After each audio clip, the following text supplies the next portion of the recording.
हामी यति बेला पर्वत जिल्लाको जिल्ला प्रहरी कार्यालय भित्र अगाडि छौँ।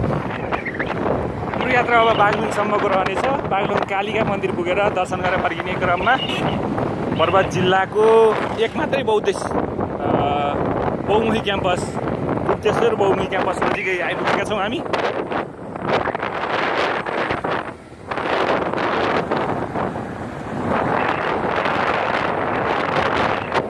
यो गुप्तेश्वर बहुमुखी क्याम्पसको बाहिरी गेट हो। यहाँ पिबिएस गेट पढाइ गर्न छ।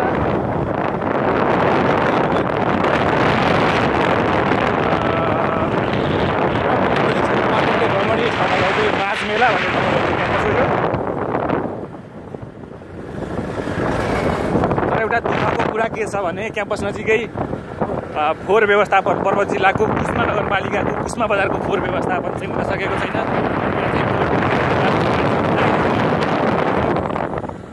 अब हामी कुस्मादेखि 1-2 किलोमिटर टाढा छमर्के भन्ने ठाउँमा आइपुग्न लागेका छौँ।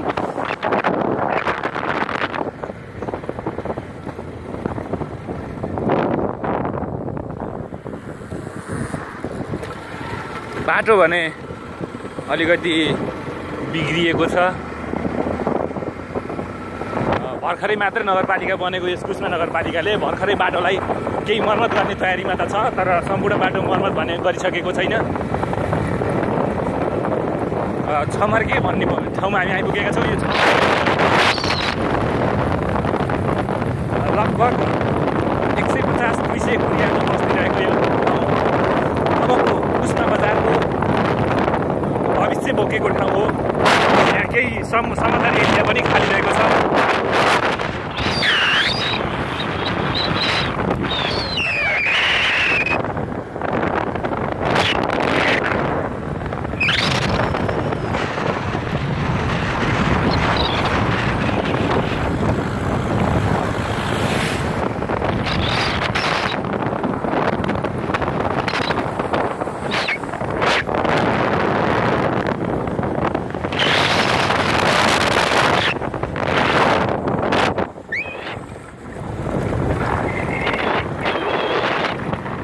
अगाडिबाट इमर्जेन्सी गाडी आइरहेको छ।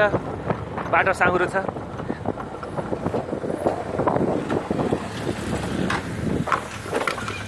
नगरपालिकाले मर्मत गर्दै गरेको बाटो लिएर आइपुग्यौँ हामी। बागलुङको सिमानाबाट यहाँसम्म नगरपालिकाले बनाइरहेको छ प्रगतिमा। आशा छ यस आर्थिक वर्षमा कुस्मा बजारको बाटो टालेरै भए पनि केही सुगम बनाउनेछ नगरपालिकाले। हामी अब कुस्मादेखि 3 किलोमिटर टाढा रहेको हाम्रे खोला भन्ने ठाउँमा आइपुगेका छौँ। यहाँ एउटा झरना थियो, बर्खाको सिजनमा मात्रै देखिन्छ। हामी अहिले त्यसको चाहिँ अवशेष भनौँ, पानी नझरेको झरना अब हामी आइपुगेका छौँ। यहाँ चाहिँ बर्खामा अत्यन्त रमणीय झरना देखिन्छ। नगरपालिकाले मर्मत गरेको बाटो पुग्यौँ। अब हामीलाई बागलुङ पुग्नसम्म खासै समस्या रहने छैन। हो तीनवटा मात्रै बस्ती छ यहाँ, तीनवटा घर छ। यो बाटो खुरकोट जानको लागि बन्ने गरेको नयाँ योजनाको बाटो हो। हामी घुम्तीबाट पनि केही अगाडि बढिसक्यौँ।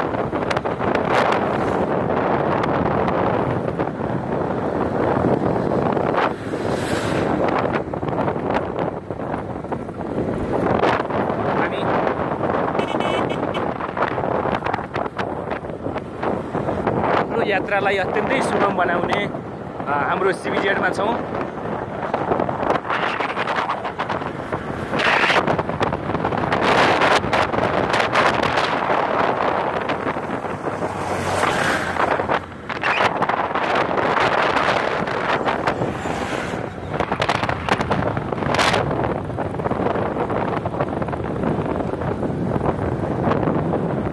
घुम्ती र अर्मादीको बिचमा रहेको रिचे खोला, यसलाई केवादी खोला पनि भन्ने गरिन्छ। हामी त्यस केवादी खोलामा आएका छौँ। बर्खाको सिजनमा गाडीहरूलाई नै रोक्ने गरेर आउने यो खोला अहिले चाहिँ सुकेको छ। मौसम जलवायु परिवर्तनले गर्दा यस खोलामा माछालाई पनि पानी छैन।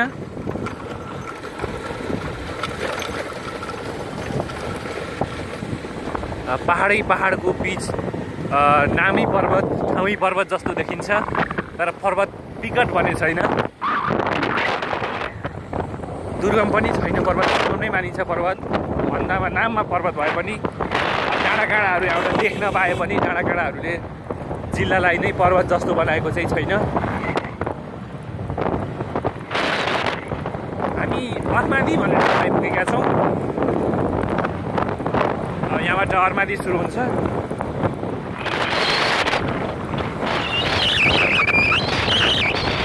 कालीगण्डकीको तिरैतिरबाट पर्वतबाट मालडुङ्गासम्म, अर्मादीबाट मालडुङ्गासम्म हामी कालीगण्डकीको छौँ। केही हुँदा पनि कालीगण्डकी नेपालकै एसियाकै एक मात्रै शालिग्राम पाइने नदी कालीगण्डकी नदी, जुन मुक्तिनाथबाट दामोदर कुण्डबाट सुरु भएर बगेको नदी हो। हामी अर्मादीमा रहेको खहरे खोलामा आइपुगेका छौँ। यो खहरे खोला पुल हो, यो खहरे खोला हो। यो खोला पनि अत्यन्तै खहरे खोला, अत्यन्तै बर्खाको सिजनमा यो मापसे सेवन गरेको व्यक्ति जस्तै हुन्छ यो पनि। हामी अर्मादी पनि लगभग कट्नै लाग्यौँ। अब यहाँबाट तल नयाँ पुल सुरु हुन्छ र कालीगण्डकीको तिर अब हामी देख्न सक्छौँ। अब कालीगण्डकी पनि हामी देख्न सक्छौँ यहाँबाट। र पारी भिरमा रहेको बाटो खनेको एरिया चाहिँ कालीगण्डकी करिडोर पूर्व पश्चिम राजमार्ग अन्तर्गत चिनको ढाकासम्म पुर्याउने बाटो पूर्व पश्चिम राजमार्ग कालीगण्डकी करिडोर हो। त्यो कहीँ कतै घुम्ती नपरेको बाटो भनेर पनि चिनिन्थ्यो, तर चाहिँ पर्वतमा आएपछि एक घुम्ती चाहिँ परेको छ। पर्वतमा नहुनु, पर्वतको अगाडिपछि बागलुङमा आएपछि यो बाटो बागलुङ हुँदै पर्वतमा आइकन पारी कालीगण्डकीको वारी साइड नभइकन पर्वततिरबाट पारी साइडबाट बागलुङतिरबाट यो चिनसम्म पुग्ने योजना हो। शाही नेपाली सेना भनौँ, नेपाल सेनाको टेन्डरमा परेको बाटो 4 लाइनको बाटो, 4 लाइनको गाडी कुद्ने बाटो हो यो। र यसमा परेका कुनै पनि चिजहरू घुमाउनको लागि घुमाइएको छैन। जस्तो सुकै पहाड पत्थर घर परेकाहरूलाई पनि त्यसको चाहिँ मुआब्जा दिएर बाटोलाई अगाडि बढाइएको छ कालीगण्डकी रोडमा। हामीले नयाँ पुल भन्ने ठाउँमा आइपुग्न लागेको यो एरियालाई नयाँ पुल भनेको छ। यो नयाँ पुलको बस्ती हो, रमणीय ठाउँ छ। माथि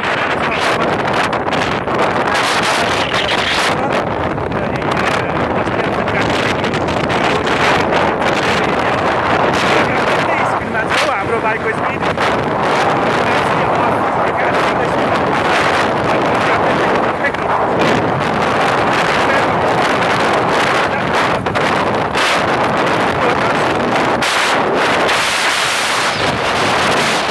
बाटो मर्मत कार्य भइरहेको छ। कृपया बिस्तारै हिँड्नको लागि। कालीगण्डकीको तिरैतिरमा छौँ हामी। अत्यन्तै विदेशी तरिकाबाट बाटो मर्मत भइरहेको छ। बागलुङ अत्यन्तै राम्रो तरिकाले बाटो बनेको छ। नेपालमा यस्तै नै सम्पूर्ण बाटोहरू यसरी बन्ने हो भने पुस्ताको लागि शताब्दीको लागि चाहिँ बाटो मर्मत गर्नुपर्ने थिएन होला। परेका योजनाहरू ठाउँमा परेका योजनाहरू त्यही ठाउँमा नै लागू हुने हो, त्यही ठाउँमा नै प्रयोग हुने भने त्यो बजेटले बाटो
भएको छ। हामी सहस्रधारा छौँ। सहस्रधारा चाहिँ यो 108 धाराहरू छन् यहाँ। सहस्रधारामा चाहिँ भर्खरै मात्रै महायज्ञ गरेर सम्पन्न गरिएको भौतिक संरचना हो यो। यो धार्मिक हिसाबले पनि अत्यन्तै महत्त्वपूर्ण मानिन्छ र पर्यटकीय स्थल हिसाबले पनि अत्यन्तै महत्त्वपूर्ण छ। 108 धाराहरू आउने मान्छेहरूको पनि यहाँ भिड लाग्छ। 108 धाराहरू सहस्रधारामा पनि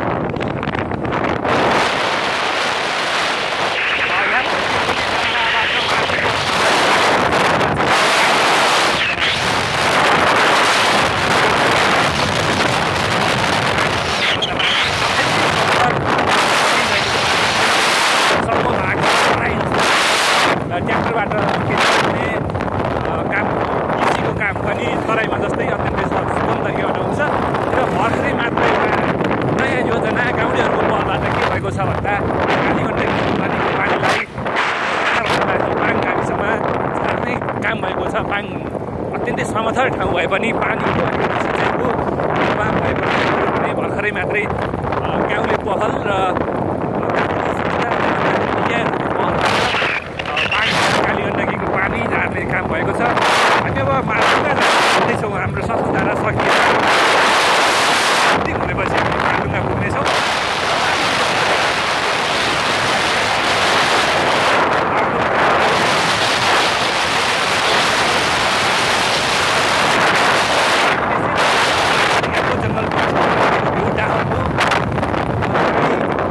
अबको 10-15 मिनटमा हामी त्यो ठाउँमा पनि पुग्नेछौँ। मन्दिर कालिका मन्दिरको दर्शनपछि हामी भ्यू टावरमा पनि गएर अवलोकन गर्नेछौँ। र हामी अब पर्वत जिल्लाको सिमाना छोडेर बागलुङ जिल्लातिर लाग्दैछौँ। हामी यता अगाडि बढ्यौँ भने हामी फेरि जान्छौँ भने यहाँबाट यता लागेपछि हामी अब पर्वत जिल्ला छोडेर बागलुङ जिल्लातर्फ लाग्दैछौँ।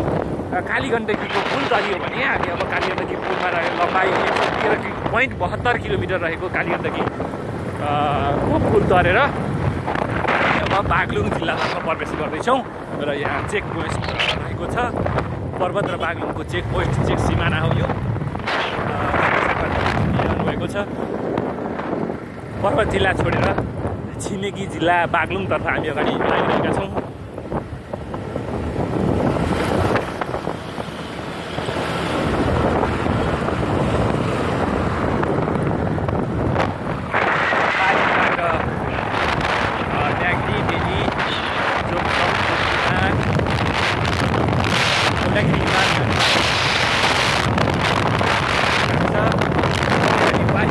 बागलुङतिर गइदियो योबाट बागलुङको बुद्धिबाङ पनि जान्छ अगाडि बढ्छ। तर बागलुङ जिल्लाले यसबाट बागलुङ जिल्लासम्म नै पुग्ने काठमाडौँदेखि बागलुङसम्मको बाटो चाहिँ महत्त्वपूर्ण मान्छ। त्यहाँदेखि एरिया भयो भने आजकलै मात्रै अब उता पनि गाउँमा बजार विस्तारको क्रम अगाडि बढिरहेको छ। गाडी यसबाट जाने गरिन्छ। बाटो भने पर्वतबाट बागलुङतिरको बाटो भने अत्यन्तै सुगम चाक्लो विस्तार गरेको अवस्था हो। यस्तै 8 वर्षभित्र विस्तार गरेको बाटो हो यो। हामी सहज तरिकाले अगाडि बढ्न सक्छौँ।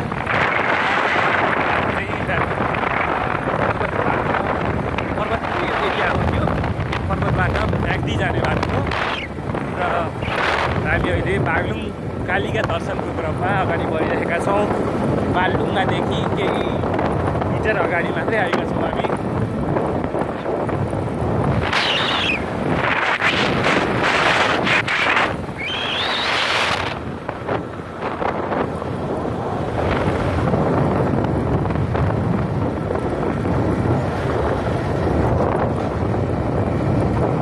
पर्यटकीय हिसाबले धौलागिरी अत्यन्तै उत्कृष्ट ठाउँ उत्कृष्ट गन्तव्य मानिन्छ।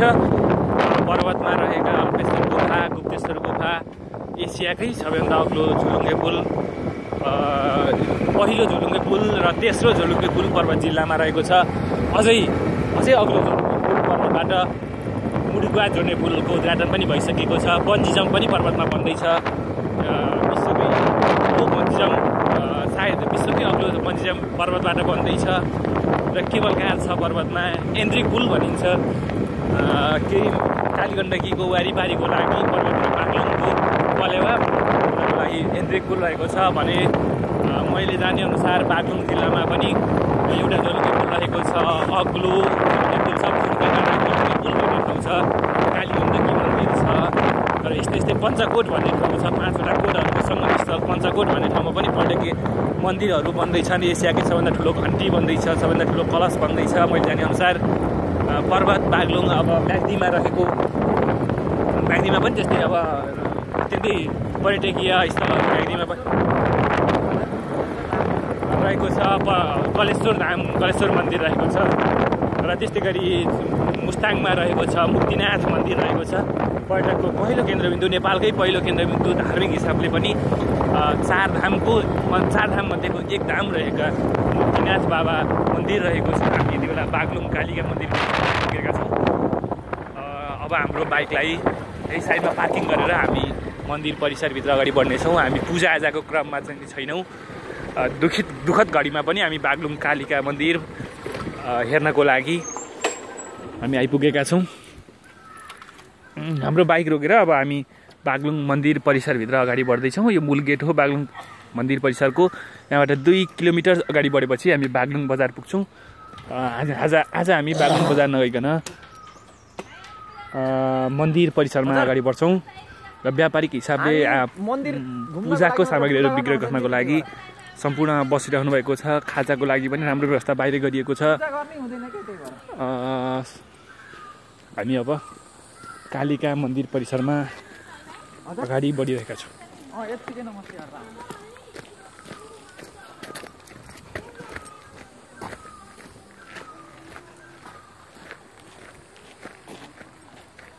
हाम्रो गुरु उहाँ हुनुहुन्थ्यो। अहिलेसम्म उहाँको अनुहार चाहिँ क्यामेरामा कैद गर्न पाएको थिइनँ। अब भर्खरै मात्रै गुरुको क्यामेरामा कैद हुनुभयो।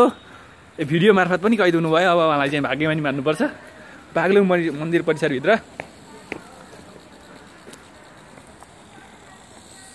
हाम्रो अहिलेसम्मको क्यामेराम्यान सन्तोष पौडेल बागलुङ कालिका दर्शनको लागि अगाडि यात्रा गर्दै हुनुहुन्छ। नमिठै बोले पनि अहिलेसम्म सुनिदिनु भयो, तपाईँलाई धेरै धेरै धन्यवाद।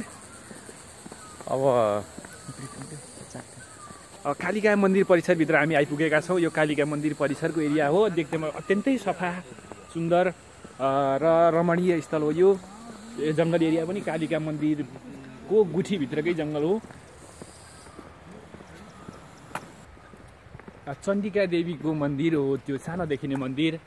त्यसको यो बर र पिपलको रुख त्यहाँ रहेको छ। र बरको रुखमा ढाड दल्यो भने ढाड दुखेको सन्चो हुन्छ, ढाडमा कुनै रोग लाग्दैन भन्ने चाहिँ भनाइ मान्यता रहेको छ। र धेरै मान्छेहरू त्यो बरको रुखमा आफ्नो ढाड दलेर हिँड्ने गरेको पनि हामी देख्ने गर्थ्यौँ। आज भने मन्दिर एरियामा कुनै पनि भक्तजनहरूको त्यति चाप रहेको छैन। बाटो खाली रहेको छ। प्रायःजसो दिनहरू तिथि मिति पारेर भक्तजनहरूको घुइँचो लाग्ने गर्दछ। हामी यहाँबाट उहाँ बागलुङ मन्दिरसम्म पुग्नको लागि पनि अत्यन्तै भक्तजनहरूको भिडलाई छिचोल्दै अगाडि बढ्नुपर्ने अवस्था रहेको हुन्थ्यो भने आज हामी मन्दिर दर्शनको क्रममा मात्रै रहेका छौँ, अवलोकनको क्रममा रहेका छौँ। त्यसैले गर्दा पनि आज त्यति साह्रो भिड रहेको छैन। चैत्राष्टमी मेला, दसैँको महाशिवरात्रिको बेला र साउनको सोमबारको दिनमा यस मन्दिर परिसरमा अत्यन्तै भिड लाग्ने गर्छ। हामी अगाडि बढिरहेका छौँ मन्दिर परिसरभित्र। यो बाटो राजा ज्ञानेन्द्र यस मन्दिर परिसरमा प्रवेश गर्ने क्रममा पहिलोपटक राजा आउने क्रममा निर्माण गरिएको बाटो हो। यस बाटोमा चाहिँ सरसफाइ भइरहन्छ। एउटा पात पनि हामी देख्न सकिरहेका छैनौँ। अत्यन्तै सफा रहेको छ। यत्रो जङ्गलको एरियाको बिचमा रहेको बाटोमा हामी यति सफा देखिरहेका छौँ। केही भक्तजनहरू मन्दिर दर्शन गरिकन फर्किसक्नु भएको छ। हाम्रो घडीले यति बेला बिहानको 8:30 गइसकेको छ, 8:30 बजिसकेको छ। हामी पनि 9 बजे फेरि पुनः पर्वत जिल्लाको कुस्मा बजार नै फर्किने योजनामा रहेका छौँ। हामी पनि तीव्र गतिमा हाम्रो यात्रालाई अगाडि बढाइरहेका छौँ।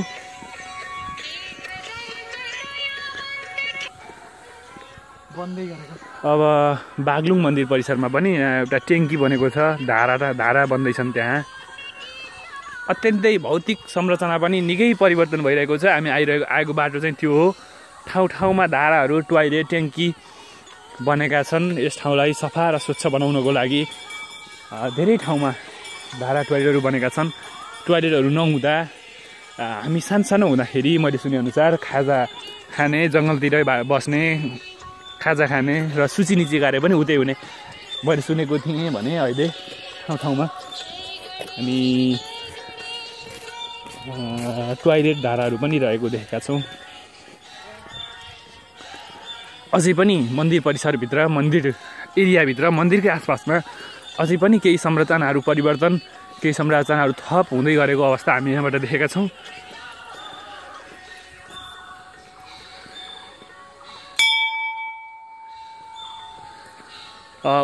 हामी जङ्गलको बिचमा एउटा ट्याङ्की देख्न सक्छौँ। त्यहाँनिर एउटा ट्याङ्की छ, अत्यन्तै ठुलो ट्याङ्की रहेको छ। त्यही ट्याङ्की मार्फत यो मन्दिर एरियाभित्र, मन्दिर परिसरभित्र पानी पुर्याउने कार्य भइरहेको छ। बाटोमा टाइल छाप्ने कार्य भइरहेको हामी देख्यौँ। अब हामी कालीगण्डकी मन्दिर, कालिका मन्दिरमा प्रवेश गरिसकेका छौँ। त्यो हामी देख्न सक्छौँ गणेश मन्दिर हो यो। हामी पहिला गणेश मन्दिरमा प्रवेश गर्दैछौँ। अत्यन्तै सुन्दर तरिकाबाट मन्दिर बनाइएको छ, मन्दिर निर्माण गरिएको छ। तल ताल र तालको माथि मन्दिर बनाइएको छ।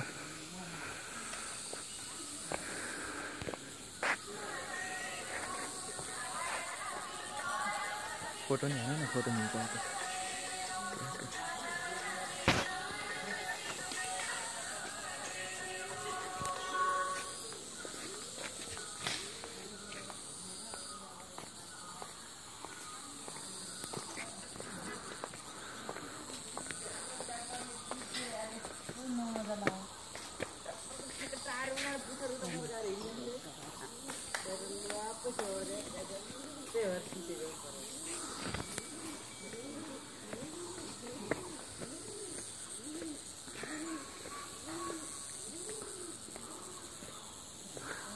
अत्यन्तै रमणीय स्थल कालिका मन्दिर परिसरभित्र हामी प्रवेश गरिसकेका छौँ। भक्तजनहरूको त्यति चाप रहेको छैन, सुनसान छ भनौँ। अन्य दिनहरूमा, अन्य तिथिहरूमा, साउनमा, महाशिवरात्रिमा, नवशिवरात्रिमा यस एरियामा चाहिँ हामी प्रवेश गर्नको लागि लगभग गेटबाटै लाइनमा बस्नुपर्छ। मन्दिरमा पूजाआजाको लागि हामी गेटबाटै लाइनमा बसेर हामी पूजा गर्नको लागि गेटैदेखि लाइन बस्नुपर्छ। लगभग 11 घन्टासम्म लाइनमा बसेर पूजा गरेका भक्तजनहरू हामी यहाँ भेट्छौँ भने आज अत्यन्तै खाली, सफा र सुनसान रहेको मैले पाएँ।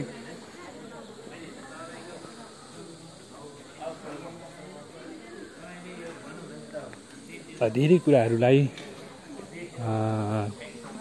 सुधार्दै कालिका मन्दिर यहाँसम्म आइपुगेको छ।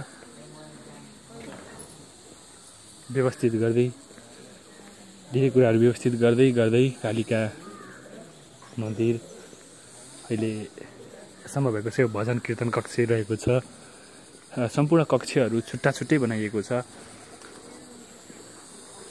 बलि पनि चढ्ने गर्छ कालिका मन्दिरमा। सानसानो हुँदा बलि पनि भित्रै बलि गर्ने र बाहिरबाट मन्दिर घुमाउने चलन थियो, जसले गर्दा मन्दिर एरिया नै अत्यन्तै फोहोर हुने, दुर्गन्धित हुने, झिङ्गाहरू भन्किने हुन्थ्यो भने अहिले बलिलाई पनि केही व्यवस्थित गरेर मन्दिरदेखि अलिकति बाहिर बलि कार्य मन्दिरदेखि अलिकति बाहिर छ। त्यही दुर्गन्धले गर्दा मन्दिरमा भक्तजनहरूको विश्वास, भगवानप्रतिको विश्वासलाई पुरा गर्दै भक्तजनहरूले उडाएको परेवा पनि अत्यन्तै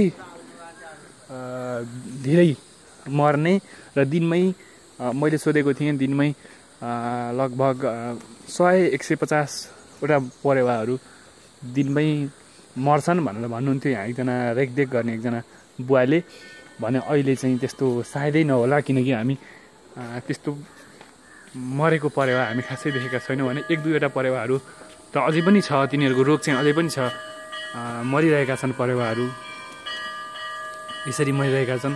1-2टा मात्रै देख्न पायौँ अहिले भने, त्यति बेला अत्यन्तै धेरै परेवाहरू मरेको देख्थ्यौँ। अत्यन्तै सुन्दर कालिका मन्दिरको पश्चिम गेट हो यो।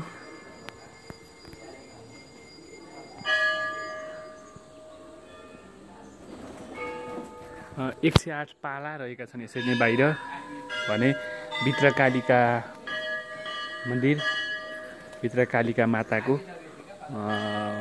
मूर्ति रहेका छन्। अब हामी भ्यू पोइन्ट अगाडि मैले मालुङ्गा भन्ने ठाउँबाट तपाईँहरूलाई देखाएको थिएँ, एउटा भ्यू पोइन्ट जङ्गल एरियाको बाहिरपट्टि छ भनेर।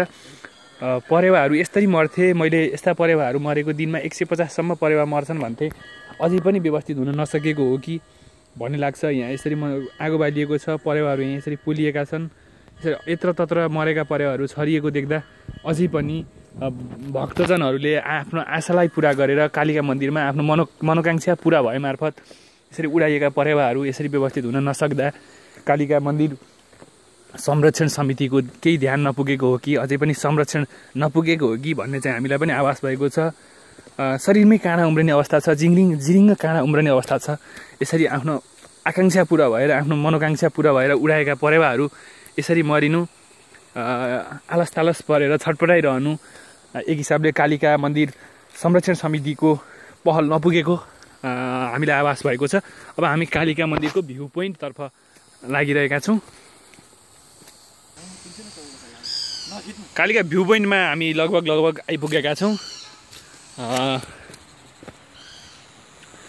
यस एरियाबाट देखिने दृश्यहरू म क्यामेरामा कैद गर्नेछु। कालिका मन्दिरबाट लगभग 200 मिटरको छेउ पूर्वी भनौँ लाग्छ मलाई, यो पूर्वी साइड पर्छ।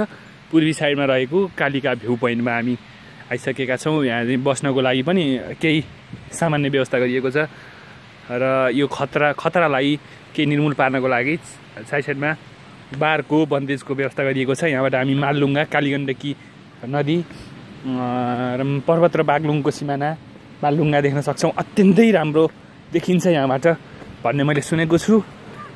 म हेर्दैछु, अत्यन्तै सुन्दर देखेको छु मैले पनि यस एरियालाई।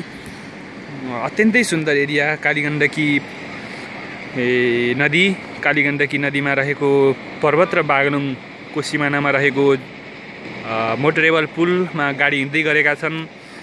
उताको एरिया यो एरिया चाहिँ बेनी जाने रोड रहेको छ। यो हामी यहाँबाट यो एरियाबाट बागलुङतिर प्रवेश गरेका थियौँ। कालीगण्डकी नदी यताबाट तलतिर बगिरहेकी छन्। विश्वकै होला, विश्वकै एक मात्रै शालिग्राम पाइने नदी कालीगण्डकी नदी हो यो भने। यो एरिया मैले योभन्दा माथि पर्वत जिल्लाको पाङ गाविस रहेको छ भनेर भनेको थिएँ। यो समथर एरिया छ, यो बिच भागमा अत्यन्तै समथर एरिया छ, निकै ठुलो समथर एरिया छ। यो क्यामेरामा लगभग कैद हुन सक्नेसम्मको एरिया चाहिँ समथर छ। त्यो एरिया पाङ गाउँ विकास समिति पाङ गाविसको एरिया हो भने भर्खरै मात्रै कुस्मा नगरपालिका वडा नम्बर 1 र 2 रहेको छ त्यहाँ। र मैले भनेको थिएँ अगाडि कालीगण्डकी पूर्व पश्चिम राजमार्ग अन्तर्गतको कालीगण्डकी करी रोड यो बाटो रहेको छ। अत्यन्तै 4 लाइनको बाटो हो यो, घुम्ती खासै नबन्नेको बाटो, त्यति साह्रो घुम्तीहरू यहाँ छैनन्। र एउटा घुम्ती बागलुङ जिल्लाभरिमा एउटा मात्रै घुम्ती परेको मैले जानकारी पाएको छु। र यता रहेको छ काठे खोला रहेको छ। यो काठे खोला छ, यो साइडमा काठे खोला रहेको छ। काठे खोला पनि कालीगण्डकी नदीमै आएर मिसिएको छ। काठे खोला र कालीगण्डकीको नदी सङ्गम स्थल रहेको छ यहाँनिर। यसरी नै तल मोदीबेनी पनि यस्तै रहेको छ। मोदी पनि पर्यटकीय हिसाबले अत्यन्तै धार्मिक र पर्यटकीय स्थल भन्ने गरिन्छ। मोदीमा वृद्धाश्रम अरू अन्य भगवानहरूको मन्दिरहरू पनि त्यहाँ रहेको छ। मोदी पनि यस्तै छ। कालीगण्डकी र मोदीको सङ्गम स्थल दिव्य मोदीधाम भन्ने गरिन्छ। केही तल पर्वतको सदरमुकाम कुस्मा बजारबाट लगभग 200-300 मिटर तल रहेको छ कालीगण्डकी र मोदीबेनी, मोदीको सङ्गमस्थल मोदीबेनी धाम। अब हामी हाम्रो यात्रालाई केही छोटाउँदै हामी अब फेरि मन्दिर परिसरबाट हामी फर्किने क्रममा अगाडि बढिरहेका छौँ र अब हाम्रो घडीले बिहानको 8:45 गइसकेको छ। हामी 9 बजे कुसमा पुग्नुपर्नेछ र हामी अब फर्किन्छौँ। तपाईँहरूले हाम्रो यात्रा र क्यामेरामा कैद भएको दृश्य अवलोकन गरिदिनु भयो, हेरिदिनु भयो। पर्वत, बागलुङ, मुस्ताङ, म्याग्दी, धौलागिरी प्रवेश नगरे पनि हाम्रो यस यात्रालाई, बागलुङ मन्दिरसम्मको यात्रालाई, कुस्मादेखि बागलुङ मन्दिरसम्मको यात्रालाई हेरिदिनु भएकोमा यहाँलाई धेरै धेरै धन्यवाद दिन चाहन्छु। यहाँहरूको मनोकाङ्क्षा कालिका मन्दिर, कालिका भगवतीले पुरा गर्नेछन् भन्ने आशा एवं विश्वास राख्दै हामी चाहिँ बिदा हुन्छौँ। हस्त।